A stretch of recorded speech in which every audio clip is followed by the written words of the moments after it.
Para você que está vindo aqui pela primeira vez, ou ainda não se considera um cristão, ou talvez esteja conhecendo o Evangelho, o que eu queria te dizer hoje é que, quando Jesus começou o seu ministério, alguém perguntou para ele: Senhor, onde o Senhor mora? Deixa eu saber um pouco mais do Senhor, quem é você? E Jesus falou: vem e vê. Jesus chamou essa pessoa que não o conhecia ainda para caminhar com ele, para ver onde ele morava, o que ele fazia, como ele se relacionava com as pessoas. E o convite de Jesus para você hoje é: vem e vê. Caminhe um pouco com a gente. Venha conhecer como que a gente vive, como a gente vive o Evangelho. O que Jesus fez na nossa vida e qual a proposta dele para nós. Que tipo de vida ele está oferecendo para nós. O que ele espera de nós. Venha caminhar junto, vamos andar junto, vamos aprender juntos um pouco mais sobre Jesus, sobre o que ele significa para nós. Posso te adiantar que ele é a nossa vida. A gente vive para ele. Não tem coisa melhor do que a gente ter a certeza de que ele cuida da gente. Que nós somos amados e aceitos pela sua presença. A Bíblia diz que, por meio de Jesus, nós temos acesso à presença de Deus.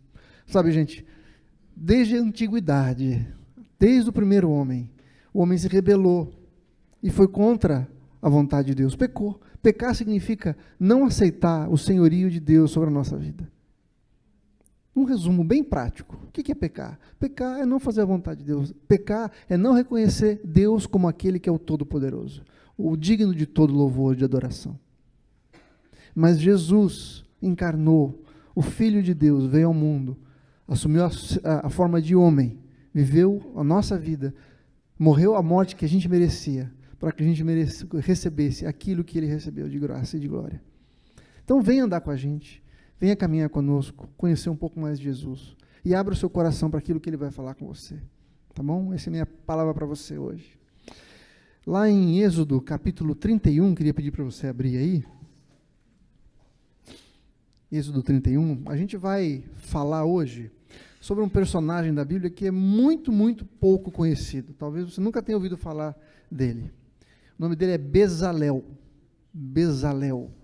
Ótimo nome para você sugerir para alguém. Não para o seu filho, né? Para alguém. Bezalel. Bezinho, vem cá. Já pensou? Bezalel. Essa história acontece quando o povo de Deus saiu do Egito, eles estão andando no deserto. Em algum momento ali, Deus chama Moisés, que foi aquele que tirou o povo do Egito, para um bate-papo mais tete a tete. Moisés sobe numa montanha, num monte, e Deus fica 40 dias e 40 noites falando com Moisés, explicando para Moisés o que Deus queria fazer com aquele povo que ele havia tirado do Egito. Deus dá uma série de leis, uma série de mandamentos para Moisés passar para o seu povo. E Deus fala o seguinte: olha, você vai construir para mim um tabernáculo, porque eu vou morar no meio do seu povo. Eu quero ter comunhão com o seu povo, eu quero estar no meio dele. Mas para isso você vai construir para mim uma casa, um tabernáculo. E Deus passa 40 dias explicando como é que ia ser esse tabernáculo, nos mínimos detalhes. Deus foi muito preciso, muito cuidadoso em dizer exatamente o que ele queria que fosse construído, como que ele queria que fosse construído. Deus foi específico no tamanho dos utensílios, ele foi específico no material que ia ser utilizado, nas cores, nos desenhos, em cada adorno desse lugar. Deus foi muito específico com Moisés, deu direções muito precisas. Deus sabia exatamente o que ele queria e deixou muito claro para Moisés aquilo que ele esperava que fosse feito para ele. No final dessa conversa, quando Moisés está para descer lá do monte, no versículo 1 de Êxodo 31, diz assim: disse mais o Senhor a Moisés: eis que chamei pelo nome a Bezalel, filho de Uri, filho de Ur, da tribo de Judá, e o enchi do Espírito de Deus, de habilidade, de inteligência e de conhecimento, em todo artifício, para elaborar desenhos e trabalhar em ouro, em prata, em bronze, para lapidação de pedras de engaste, para entalho de madeira, para toda sorte de lavores, de trabalhos. Eis que dei por companheiro a ele Aholiabe, uma outra pessoa chamada Aholiabe, também um nome bacana para você dar para o seu filho. Filho de Aizamaque, outro nome bacana também, da tribo de Dan. E dei a ele, dei habilidade a todos os homens hábeis para que façam tudo o que tem ordenado. A tenda da congregação, a arca do testemunho, o propiciatório que está por cima dela e todos os pertences da tenda. E a mesa com seus utensílios e o candelabro de ouro puro, com todos os seus utensílios, e o altar de incenso, e o altar de holocausto, com todos os seus utensílios, e a bacia com o seu suporte. E as vestes finamente tecidas, e as vestes sagradas do sacerdote Arão, e as vestes de seus filhos, para oficiarem como sacerdotes. E o óleo da unção, e o incenso aromático para o santuário. Eles farão tudo segundo tem ordenado. Bom, só de ler esse texto, você pode perceber que Deus foi muito caprichoso. Deus deu detalhe no milímetro de exatamente tudo que tinha que acontecer. Não só isso, Deus também selecionou uma pessoa para fazer essa obra, para encabeçar essa obra. Era um trabalho muito grande, muito delicado e muito preciso. Então ele chamou uma pessoa, e aqui a Bíblia fala que ele chamou pelo nome, falou assim, eu chamei pelo nome a Bezalel, filho de Uri, filho de Ur, da tribo de Judá. Como se precisasse especificar tanto, né?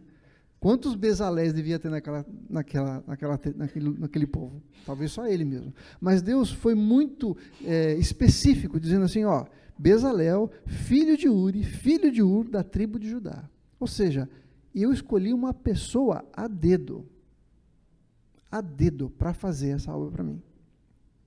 E aí no versículo 3 diz assim, e o enchi do Espírito de Deus, e de habilidade, de inteligência e de conhecimento em todo artifício.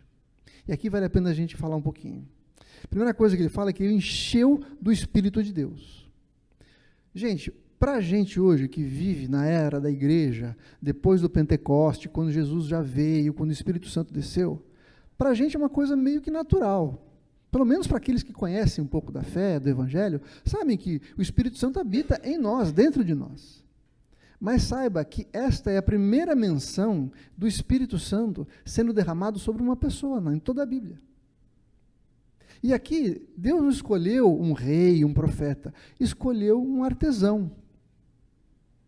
Não é uma coisa bacana de a gente perceber? Deus escolheu uma pessoa simples, para fazer um trabalho muito específico e muito elaborado, mas uma pessoa simples, ninguém daria nada talvez para Bezalel. Mas Deus coloca do seu espírito para fazer uma obra muito específica. Fábio, vou pedir um favor para você, pode pegar uma água para mim, por favor? O que tem de tão importante nesse tabernáculo? Eu já falei no começo. O tabernáculo era um lugar de encontro entre Deus e o seu povo. Esse povo ainda não conhecia muito a Deus. Esse Deus era o Deus de Abraão, Deus dos seus antepassados. Eles ficaram 400 anos no Egito, vivendo, muito obrigado, cara, vivendo debaixo de escravidão, tendo que conviver com outros deuses, com deuses pagãos, com uma cultura completamente diferente. Mas Deus tirou o seu povo do Egito e começou a criar neles uma cultura, um ambiente onde eles pudessem conhecer o Deus verdadeiro. E para isso, Deus pede que seja feito para ele uma casa, uma tenda, um tabernáculo, um lugar onde ele iria habitar. E esse tabernáculo ia ficar no meio do povo. A gente vai ver depois, mais para frente, na história, que esse tabernáculo era uma tenda móvel, ou seja, cada vez que eles tivessem que sair, o tabernáculo era todo desmontado, as pessoas guardavam todos os utensílios e saíam caminhando.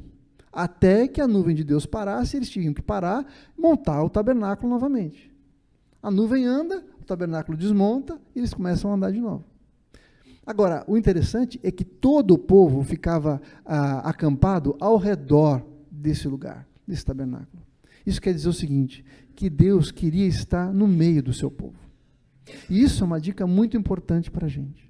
Deus queria tanto estar no meio do seu povo, que lá no Novo Testamento, em João capítulo 1, verso 14, diz assim, que Deus decidiu habitar conosco, em forma de homem. Jesus veio ao mundo e tabernaculou, a palavra lá é tabernaculou, ou seja, Jesus se transformou num tabernáculo, ele é o próprio tabernáculo. para que ele pudesse habitar entre nós. Tanto que Deus queria ter comunhão com o seu povo. Agora, o tabernáculo também era uma maneira de representar a glória de Deus.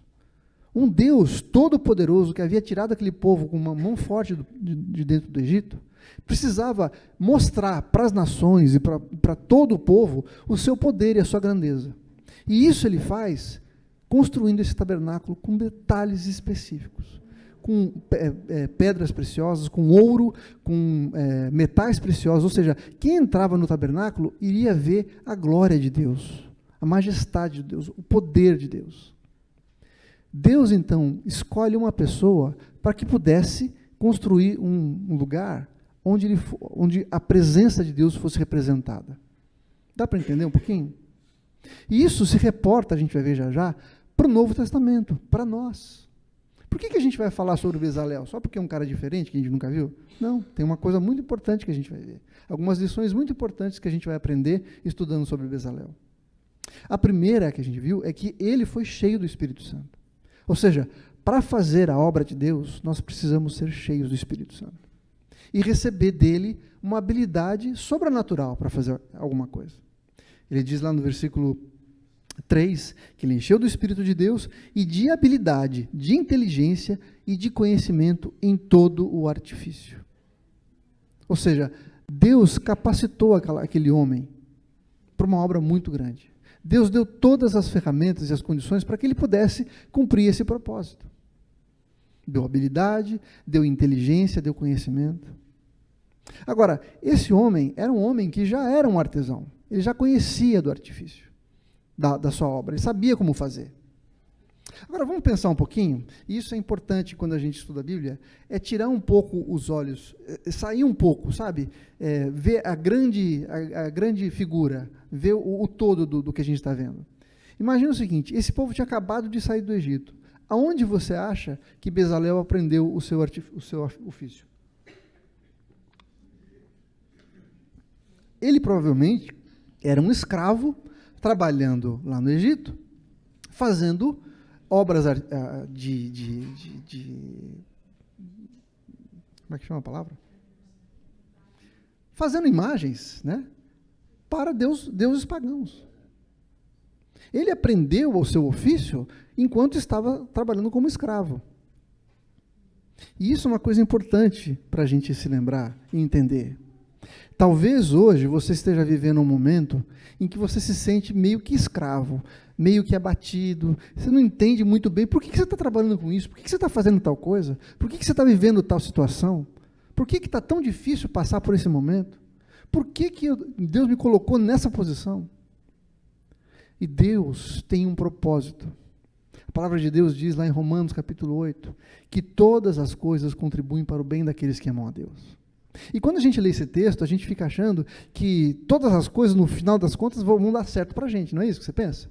Roubaram meu carro, mas daí o seguro vai me dar um carro melhor. Isso aconteceu comigo, gente. A minha moto fica parada atrás do meu carro, né, na garagem de casa. Ela estava toda arrebentada, toda batida, quebrada. Né? E uma vez eu estava andando, falei, Deus, se eu for vender essa moto, não vou me pagar nada, não vou conseguir comprar outra. Né? Bem que podia dar perda total nessa moto, né? Bem que alguém podia derrubá-la na rua e estragar tudo para o seguro me dar uma nova. E não é que aconteceu isso dentro da minha casa? A Paula foi dar ré no carro e atropelou a minha moto, deu perda total. Então, nesse caso, de fato, isso contribuiu para o meu bem, porque o seguro pagou e eu comprei uma moto nova, graças a Deus. Mas não é sempre assim. Muitas vezes a gente acha que vai dar certo para a gente, mas o que a Bíblia diz é que Deus transforma todas as coisas em bênção segundo o seu propósito.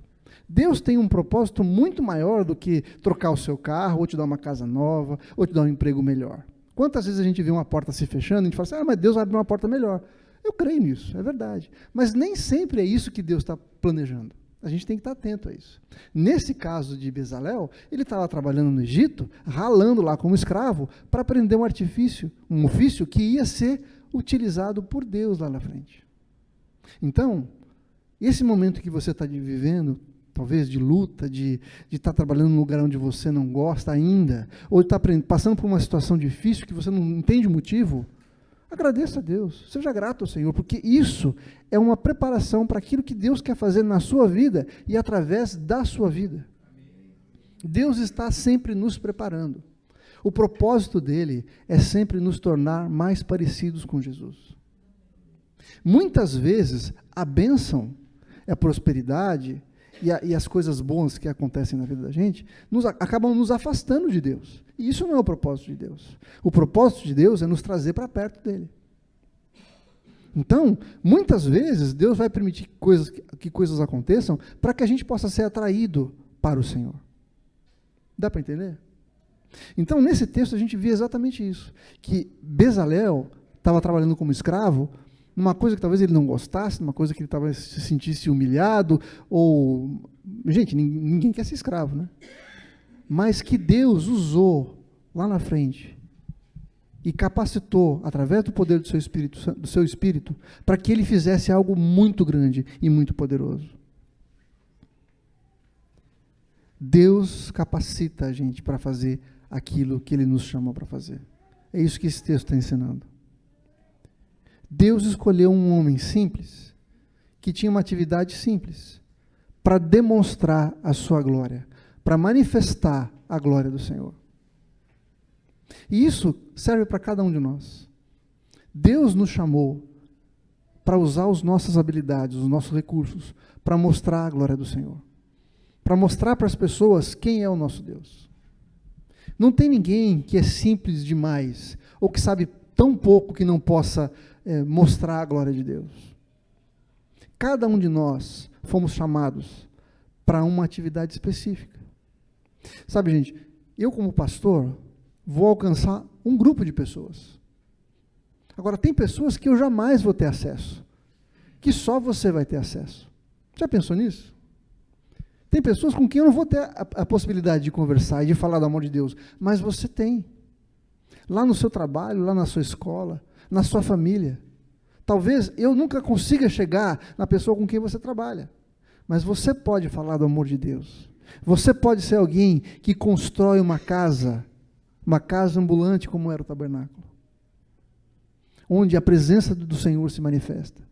Sabe, nós somos chamados para onde a gente estiver, aonde a gente acampar, criar um tabernáculo, onde a glória do Senhor se manifesta. Onde as pessoas podem olhar e falar assim, Deus habita ali. Você já parou para pensar na grandeza disso? Onde você estiver, as pessoas podem falar assim, Deus está ali. Esse lugar tem a presença de Deus. Deus se manifesta na vida dele. Quando ele ora, as coisas acontecem. Essa é uma pessoa em quem eu posso confiar, porque é uma pessoa que anda segundo os preceitos do Senhor. É uma pessoa justa, correta, que ama a Deus e que por causa disso tenta e age de maneira a abençoar as pessoas. Cada um de nós somos um tabernáculo que pode ser usado para mostrar a glória do Senhor.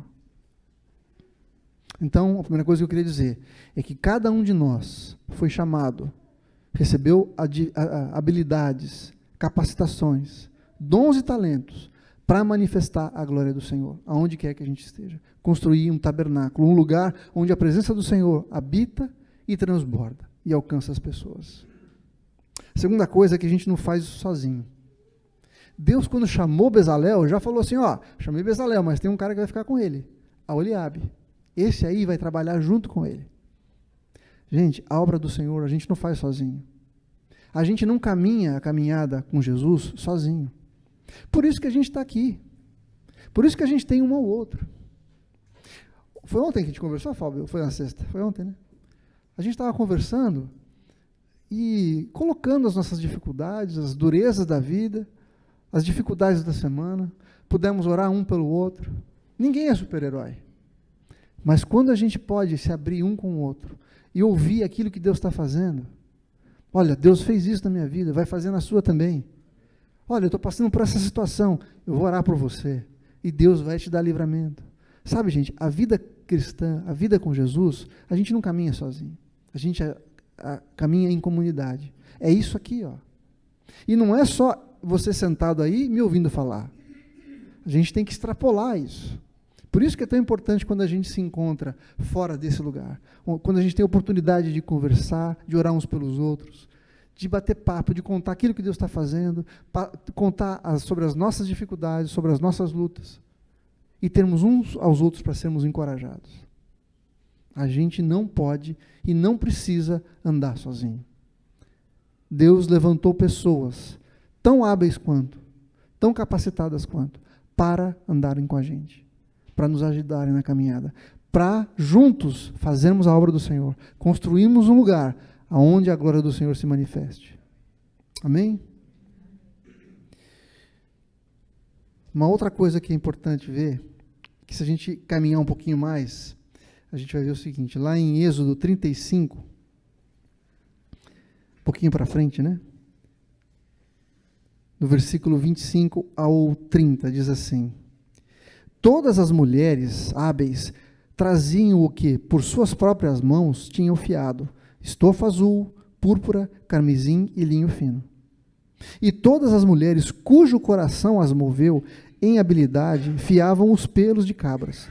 Os príncipes traziam pedras de ônix e pedras de engaste para a estola sacerdotal e para o peitoral. Os filhos de Israel trouxeram oferta voluntária ao Senhor, a saber, todo homem e mulher cujo coração os dispôs para trazerem uma oferta para toda a obra que o Senhor tinha ordenado se fizesse por intermédio de Moisés. Aqui a gente vê o seguinte, que cada pessoa vai contribuir primeiro com aquilo que tem no seu coração. É alguma coisa voluntária. A gente decide se dar e se doar. E aqui ele fala sobre mulheres que traziam o fruto do seu trabalho, sobre os príncipes que traziam pedras preciosas e os homens que traziam ofertas. Cada um contribuía com aquilo que tinha. Cada um tem um dom diferente, tem uma capacidade diferente, tem habilidades diferentes. Outro dia, no dia do nosso arraiá, a gente estava conversando, estava eu, o Fábio e o Fábio lá, a gente estava conversando. E de conhecer um pouquinho o Fábio, eu sei que ele tem habilidade de negócios, de empreender. E na hora eu pensei assim, puxa, ele pode nos ajudar a encontrar um lugar para a igreja também. Ele está chegando agora na nossa comunidade, mas ele tem habilidades que podem ser usadas para a glória de Deus, assim como cada um de nós. Sabe, a experiência que você tem, seja ela qual for, pode contribuir para que a glória de Deus se manifeste nas nossas vidas, nessa igreja. Talvez você saiba administrar, talvez você seja um médico, talvez você saiba mexer com informática, talvez você saiba cuidar de criança, não importa. São tantas habilidades aqui no nosso meio. Deus nos supriu com tudo aquilo que nós precisamos. E nós podemos ser usados se voluntariamente oferecermos isso ao Senhor. Ele pode usar as nossas habilidades e aquilo que Ele colocou em nós. Lá em Tiago diz que toda boa dádiva e todo dom perfeito, ou seja, tudo que é bom, tudo que você tem de bom na sua vida, tudo que você recebeu, vem do alto, do Pai das luzes. Toda pessoa que toca um instrumento, seja ela cristã ou não, toda pessoa que pinta um quadro, toda pessoa que constrói uma casa, seja ela cristã ou não, ela recebeu de Deus esse talento, essa capacidade. Nós aqui temos a oportunidade de devolver ao Senhor, de entregar ao Senhor, em gratidão, aquilo que Ele colocou no nosso coração, na nossa vida. Pode ser os nossos talentos, podem ser os nossos recursos financeiros, pode ser o nosso conhecimento, pode ser coisa simples como um abraço em alguém, para que a pessoa se sinta amada, se sinta recebida. Essa é a segunda coisa, que a gente não faz a obra de Deus sozinho. Mas a terceira coisa que eu quero dizer é que não parou em Bezalel e Aholiabe. Lá em Êxodo 35, 34, diz assim: também Deus lhes dispôs o coração para ensinar a outros, a ele e a Aholiabe seu filho e a Isamaque da tribo de Dan. Ou seja, esses dois não trabalharam sozinhos, eles eram uma cabeça, mas eles começaram a discipular, ensinar outras pessoas a fazerem a mesma coisa que eles faziam. Deus colocou sobre eles a capacidade não só de fazer, não só a inteligência para fazer, mas a habilidade de ensinar também outras pessoas. E aquilo que Deus colocou em nós não deve ficar parado em nós. a gente tem que repartir com os outros, tem que ensinar os outros, para que os outros também possam caminhar com Jesus como a gente tem caminhado. O objetivo da nossa vida, gente, tem que ser fazer com que os outros conheçam Jesus, sejam cada dia mais parecidos com Jesus. A nossa vida não pode se resumir a levantar, trabalhar o dia inteiro, comer, voltar para casa, dormir e se preparar para no outro dia fazer a mesma coisa. Porque se a gente resumir a nossa vida a esse tipo de coisa, a gente vai ser absolutamente infeliz. Não tem dinheiro que nos satisfaça, não tem prazeres que nos satisfaçam, não tem conquistas que nos satisfaçam, porque nós não fomos criados para isso. Nós somos criados para manifestar a glória de Deus. Nós fomos criados para a eternidade, não só para essa vida. Lá em Eclesiastes diz assim, que Deus colocou a eternidade no coração do homem. Mas, apesar disso, nós morremos, não é verdade?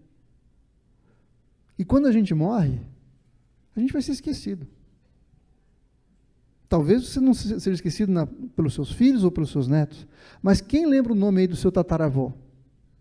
Você sabe o que ele fazia? Quantos anos ele casou? Quantos filhos ele teve? Não sabe.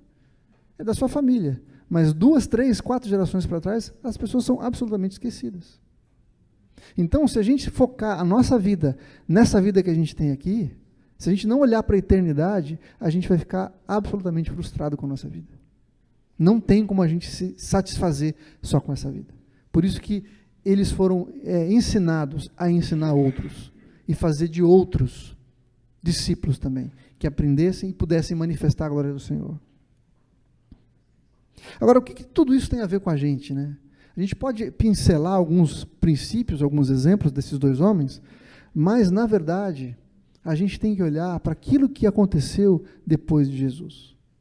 Como eu falei, eu citei aqui João capítulo 1, verso 14, que diz assim, e o verbo, Jesus, se fez carne e habitou entre nós. Habitou aqui, a palavra é tabernaculou, ou seja, ele formou um tabernáculo. A mesma ideia lá do Velho Testamento.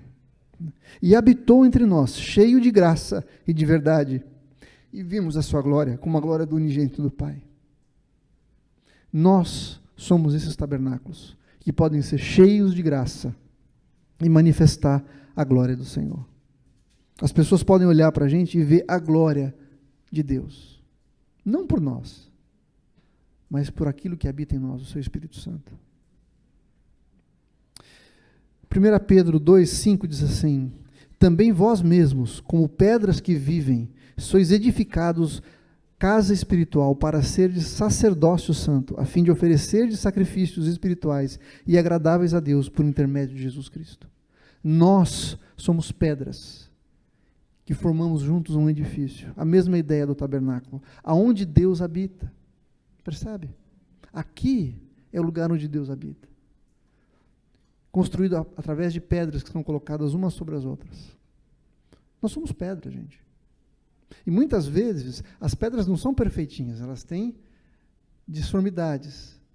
Mas é nessas disformidades que Deus vai construindo a sua casa espiritual. Um sobre o outro. Não tem ninguém mais importante do que o outro. Cada um de nós tem um papel para fazer com que a parede fique firme. E quando essa casa está pronta, ela manifesta a glória do Senhor.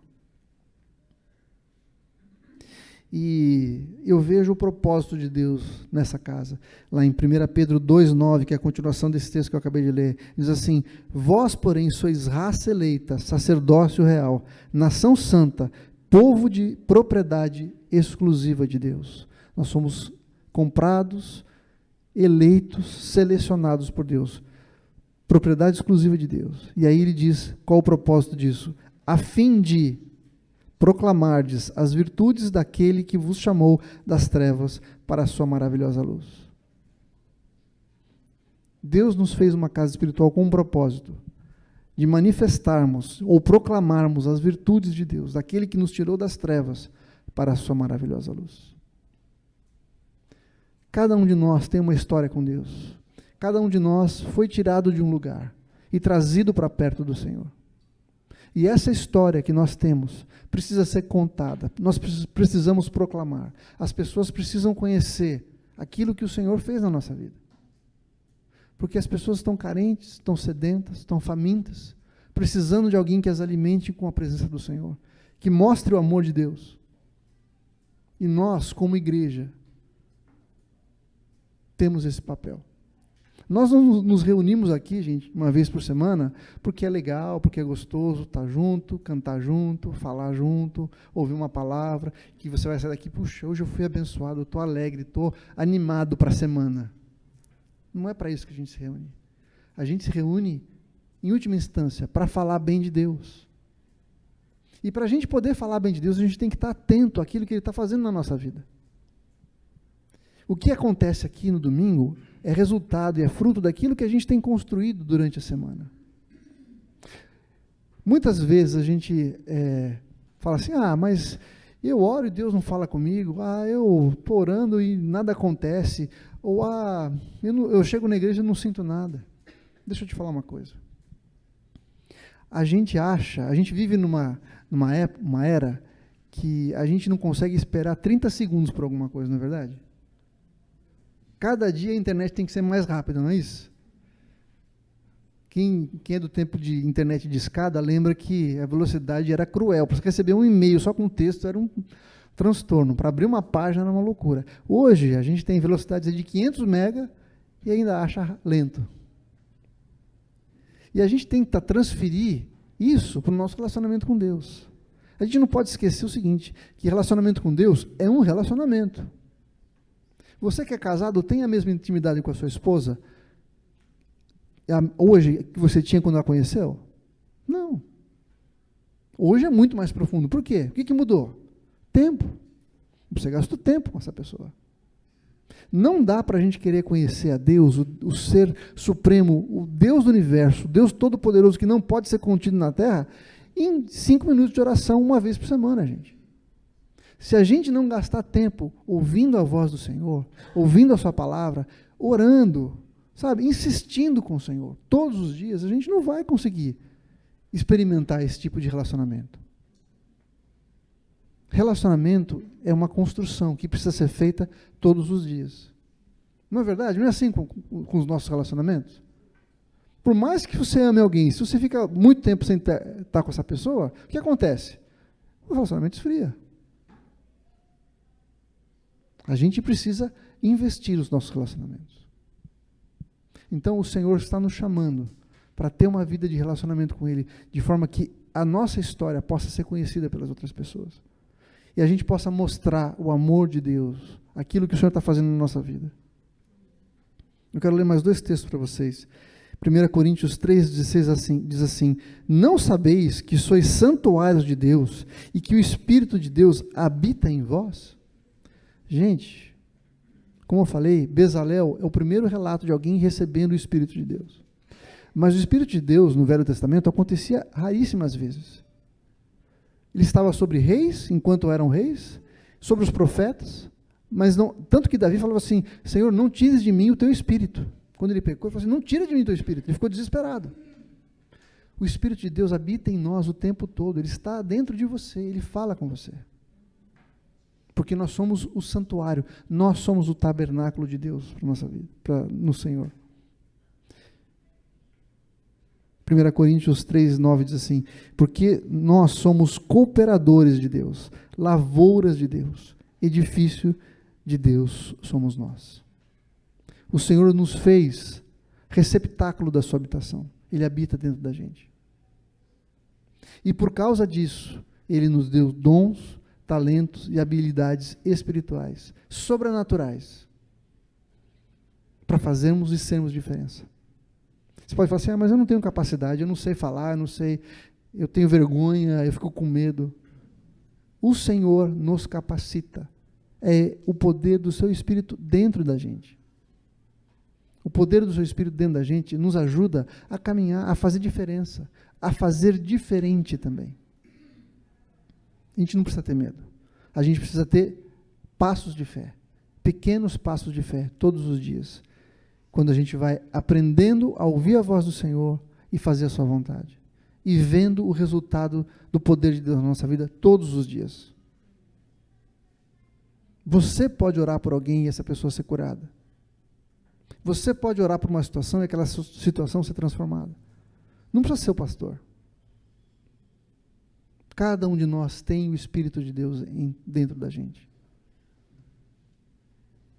Deus chamou Bezalel, um homem simples, que havia aprendido o seu ofício enquanto era escravo, para construir algo que mostrasse a glória de Deus.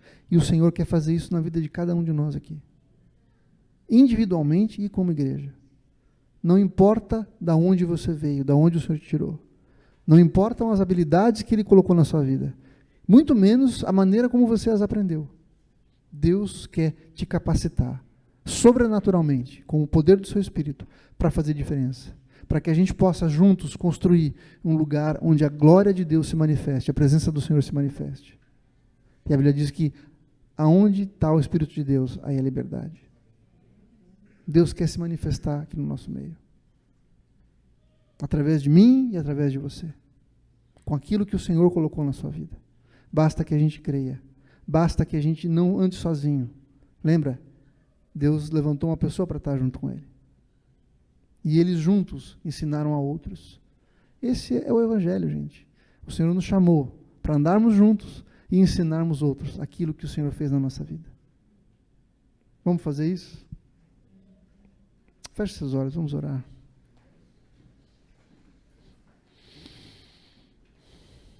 Pai Santo, que grande privilégio nós temos, e reconhecemos isso agora, de termos o Teu Espírito habitando em nós. A Tua palavra diz, Senhor, que a todos quantos receberam Jesus, a esses o Senhor deu o poder de serem feitos filhos de Deus. E aqueles que são filhos têm o Espírito de Deus, o DNA do Senhor em nós.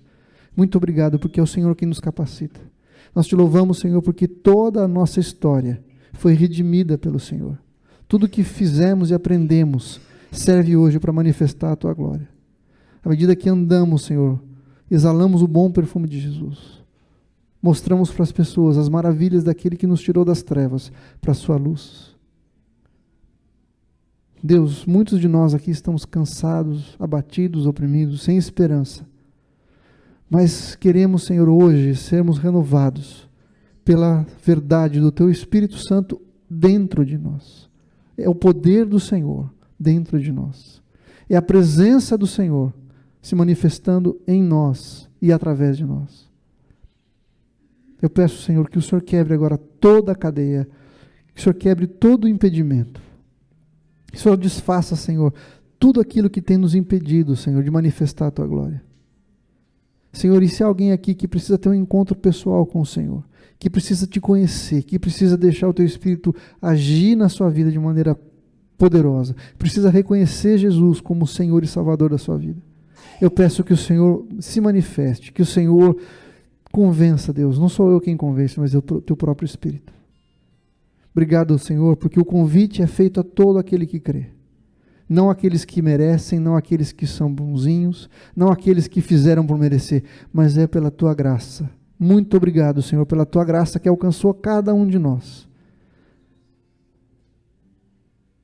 Nós Te louvamos, Senhor, e exaltamos o Teu nome nessa manhã. E pedimos, Senhor, que o Senhor nos ajude a caminhar como aqueles que transbordam da presença do Senhor, como tabernáculos ambulantes que manifestam a Tua glória e o Teu poder por onde passam. Em nome de Jesus nós oramos, Senhor. Amém.